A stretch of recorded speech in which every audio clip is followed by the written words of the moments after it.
Hey there, welcome to The Hot Slice, the weekly podcast brought to you by Pizza Today magazine. I'm your host, Jeremy White, editor-in-chief of Pizza Today, joined, as always, by my favorite executive editor on the planet, Denise Greer. What's up, Denise?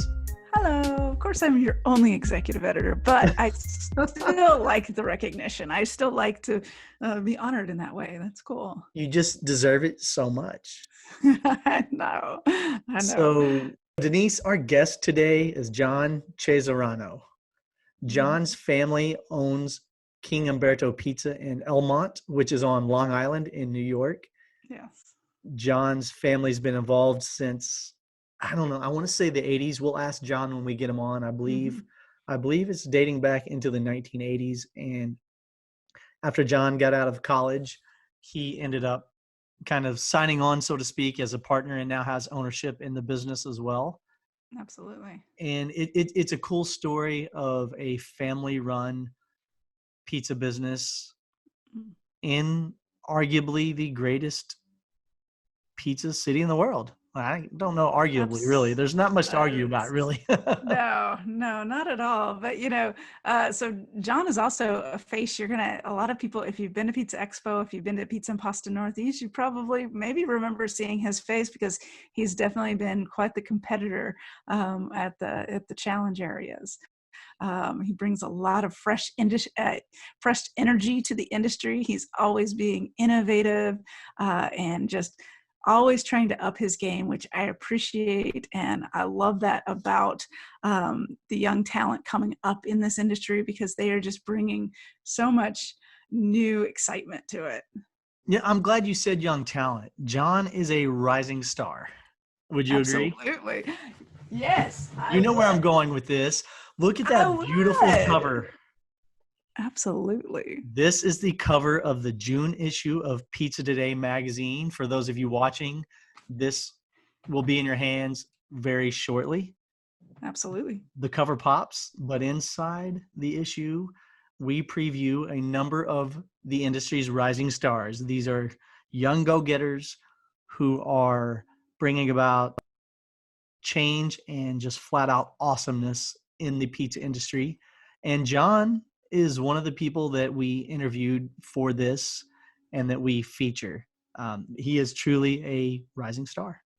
He is. And I do not want to, not talk about the amazing amount of rising stars in our industry. It is very difficult to even grab even a handful or 100 rising stars because there are so many people rising up.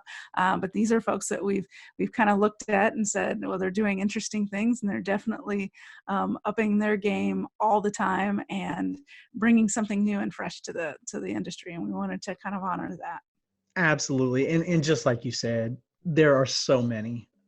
Whittling it down to a handful wasn't easy. I'm sure we left someone off, and that's not wasn't malicious. It's either maybe we just don't know about you, or maybe we were unable to get a hold of you prior to the deadline or something like that. And there were so many people worth honoring and mentioning that we will, over time, we'll get to in the magazine and on the Pizza Expo 365 platform and pizzatoday.com and all the offerings that we have. But we really focused on this group of individuals for what they bring to the table and what they're doing right now in their pizzerias that is truly worth writing home about. Absolutely. Well, I think we really want to dive right into John's story because second generation, he's got a lot of history. He's got a lot riding on him to be that next great operator. So I think we should jump right in. I agree. Let's get John on. With extraordinary pizza cheese comes extraordinary rewards. Only Bacio Exceptional Italian Pizza Cheese offers the Gold Club Rewards program with monthly cash back on every cheese purchase. Members also receive funds twice a year to use in their exclusive marketing store. It's their way of saying grazie to customers. Schedule a demonstration at bacciocheese.com/hotslice and discover how rewarding Bacio Exceptional Italian Pizza Cheese can be. Pizza is your legacy. Build it with Bacio. Performance Food Service is proud to deliver high-quality products, innovative technology, and custom operational solutions to restaurants of all sizes across the country. The flagship division of Performance Food Group, with deep roots in the restaurant industry, Performance Food Service has been the exclusive distributor of the Roma family of brands for more than 65 years. This signature relationship has allowed Performance Food Service to become a leader in the pizza and Italian segment of food service nationwide. So John, you are in Elmont on Long Island, correct? Yes. And there are, how many King Umberto pizzerias are there? Just one. Just one. You're the only one. Yes. Okay, Yeah. cool. Yeah. We're not affiliated with any of the other Umbertos on Long Island, although Umberto was the original owner of King Umberto and then sold it to my partners in 1976. Oh, nice. wow. Okay. Now, so your family's been involved for quite a while, correct? Since the 80s, yes. Since the 80s. Okay. Yeah. And who in your family took over ownership? My father, Cesarano, he became partners in the 90s. He worked there through the late 70s, early 80s, and then finally had the opportunity to buy into the business in the early 90s. And then me and my brother followed suit about 8 years ago. We bought into the business as well. Okay, so your brother's also involved in ownership now. I did not know that. Yeah. Yes. And what was your ride? Like, how did you come up through the pizzeria? You know, you've probably been in it most of your life. How did you come up and become a partner? Oh, well, it started when I was 15 years old, and my mother it was the summer, and I was hanging out with my friends every night, and I was eating all the food in the refrigerator. And she's like, you got to find a job.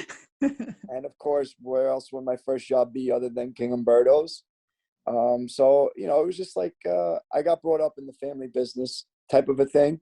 I worked like every position at the restaurant, from co-check to busboy to waiter, then eventually made my way to the pizzeria section where I worked the pizza counter, serving pizza by the slice, then making pizzas, and then doing preparation, and so on and so forth. I actually left for a while because, I was going to school for finance. I left temporarily for about a year and 6 months. And then, the business was expanding and they asked me to come back, and I really wasn't fulfilled in my career in finance. And I always kind of missed the pizzeria side. So I had the opportunity to come back. And ever since then, I've been there, full time.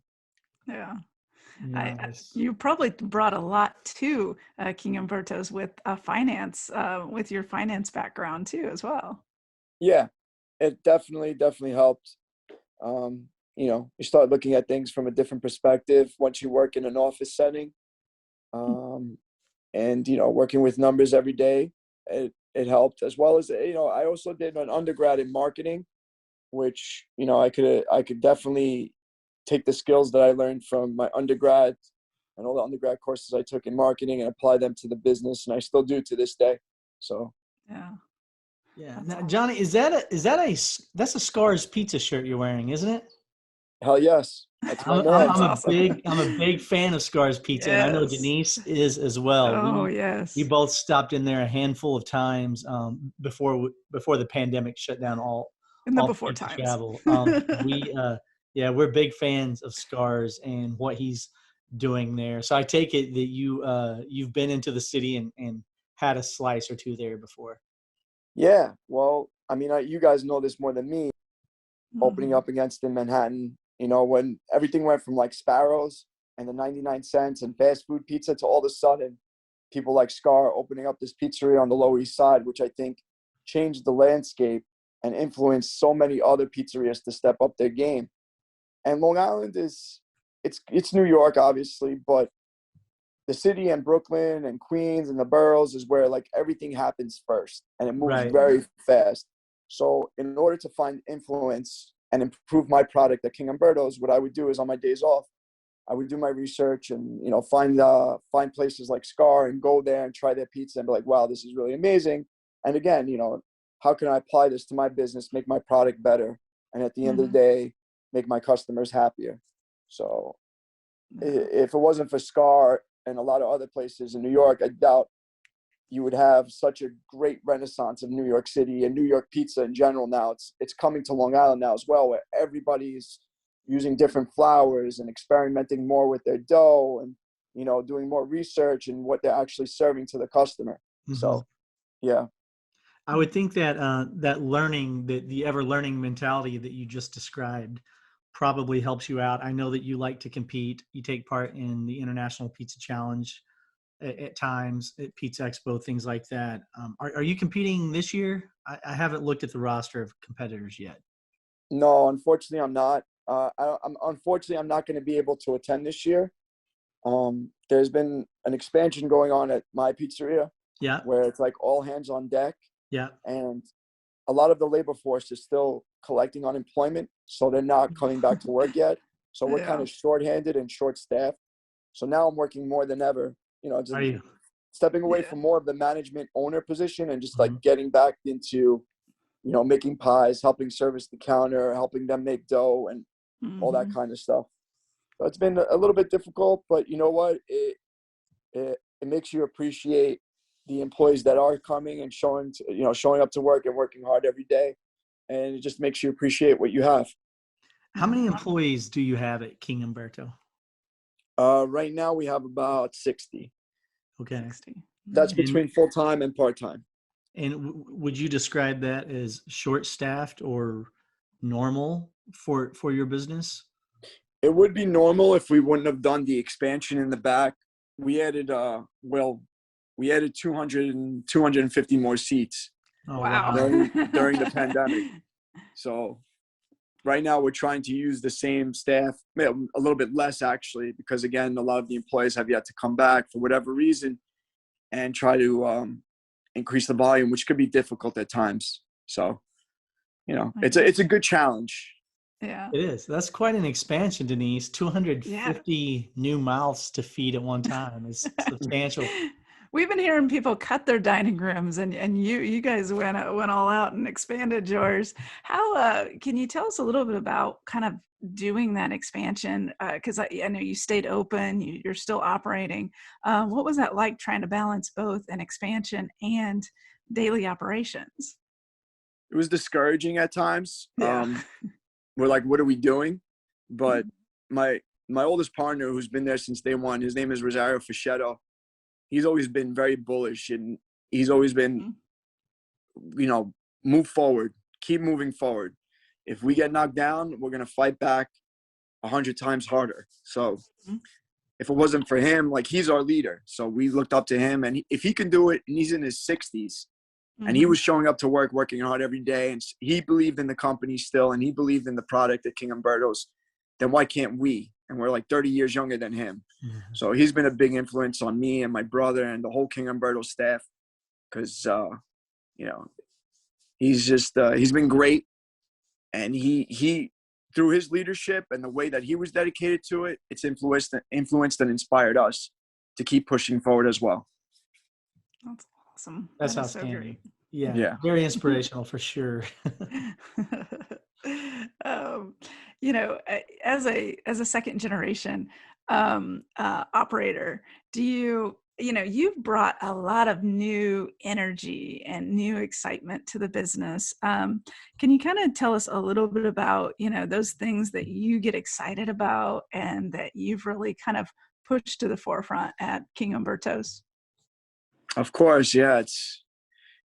As a second generation owner, it's very difficult, especially when you walk into an establishment like King Umberto's. Yeah. I like to use sports analogies a lot. It's like after Michael Jordan retired, the Chicago Bulls were never the same. And I didn't want to be the Chicago Bulls after Michael Jordan left. I didn't want to go from winning 6 championships to not making the playoffs for the next 10 seasons. So, a lot of people say, well, you've been blessed and, you're walking into something that's already established. Sometimes that puts more pressure on you. Mm-hmm. And in the beginning, it was very difficult to live up to the expectations and the name of King Umberto's. But through time and again, through a lot of mistakes that I made, I learned a lot from my mistakes and the patience of myself and my partners to put up with some of the dumb ideas that I've had. It's been a learning experience. It's been a wonderful learning experience.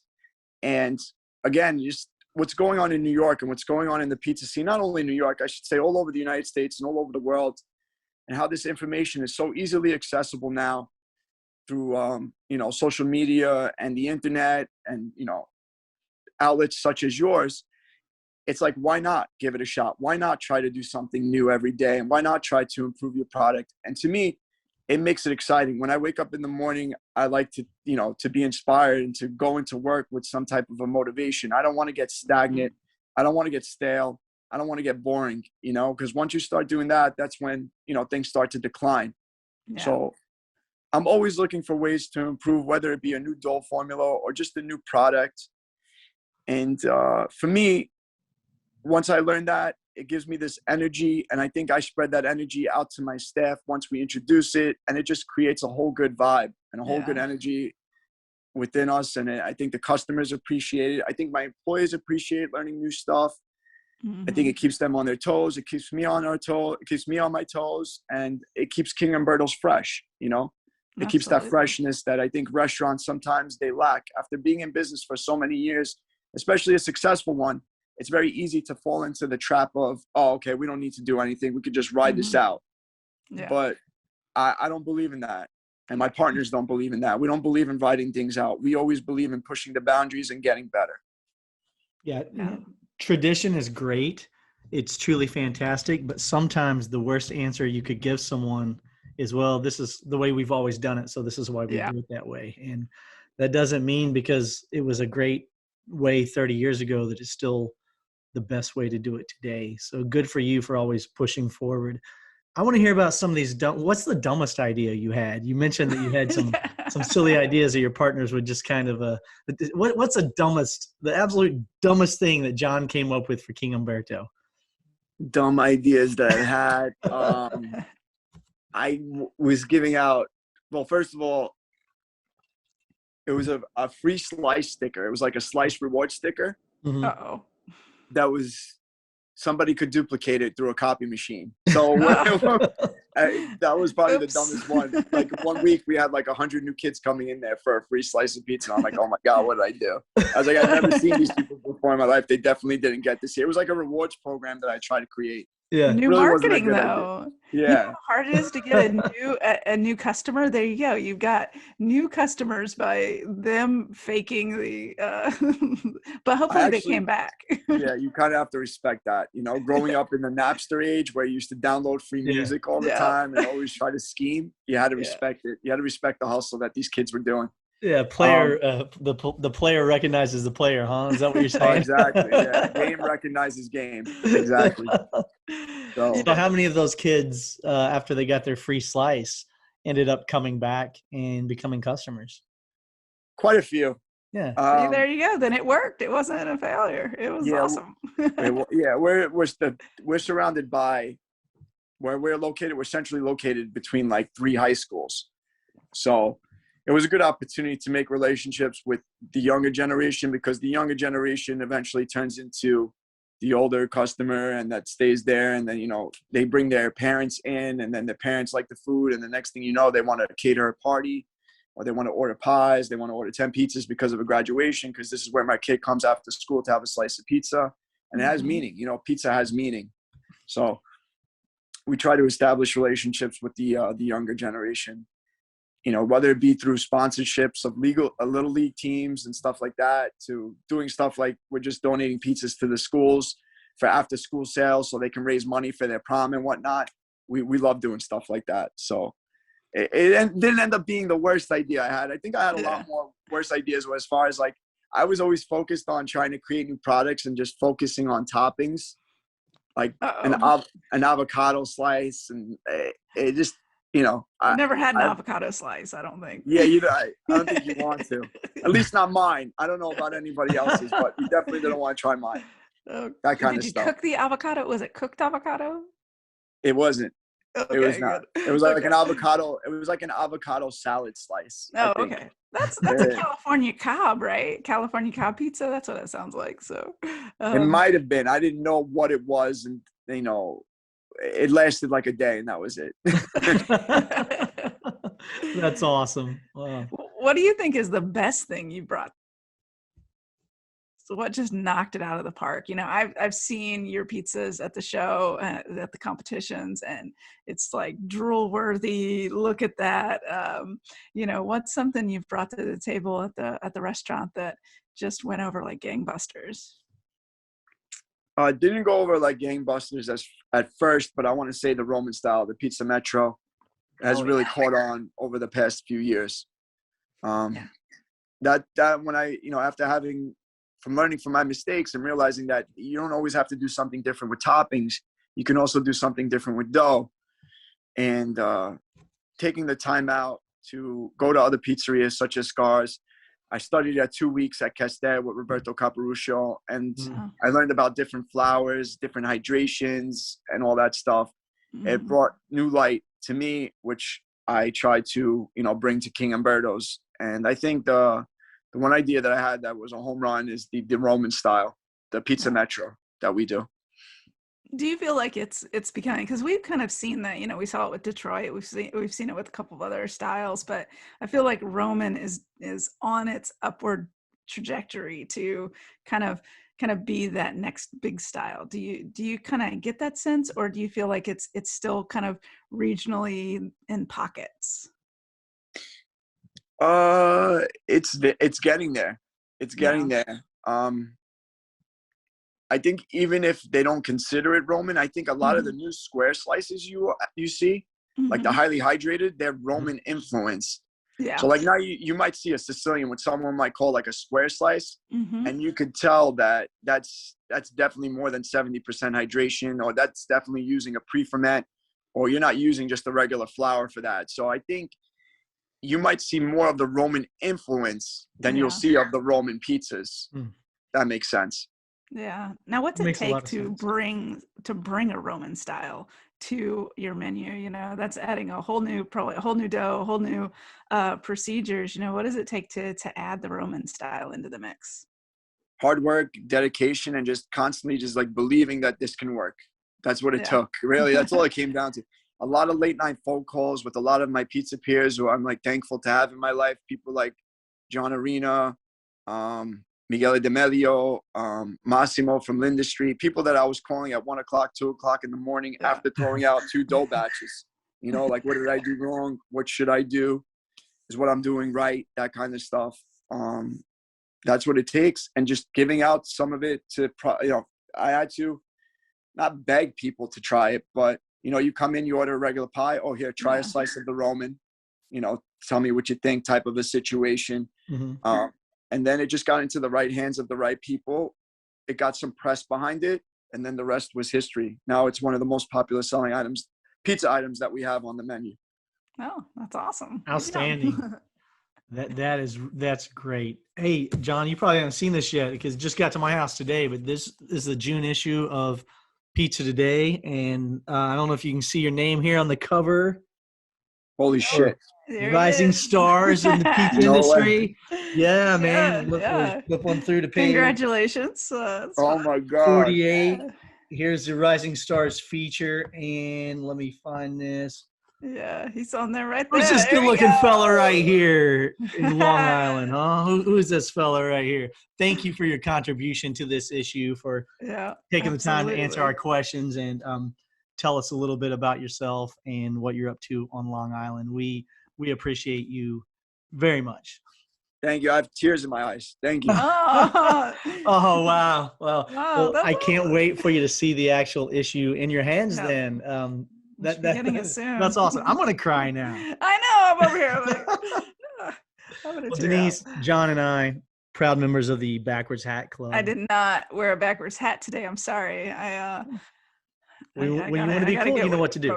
Gotta get with the backwards hat. Do you have any last minute questions for John before we let him go enjoy what turns out to be his day off, actually? All right. Well, we'll let you get back to your day off. I will take you out on this note. You know, what are you most excited about in the next maybe year about kind of some of the stuff that you're planning with the restaurant? In a couple or with weeks, product. With product, yes. Yeah. Thank you so much for that, by the way. You guys just made my day. Thank you. That's awesome. I love it. That's amazing. You make me cry. So in a couple weeks, we're getting a pizza master, and I'm working on a new dough formula, like a Neapolitan style. Oh, so, nice. Yeah, a little bit more on the artisanal side, and I'm looking forward to that. I'm working on a dough recipe right now. I've been speaking with the likes of Brian Spangler, Dan Richer from Razza Pizza. I spent some time with him, and he taught me some new tricks that I can't wait to show off within the next couple of weeks. And it's going to be like a new line of pizza product at King Umberto's that's going to be geared towards the new outside seating area, which I mentioned to you guys before.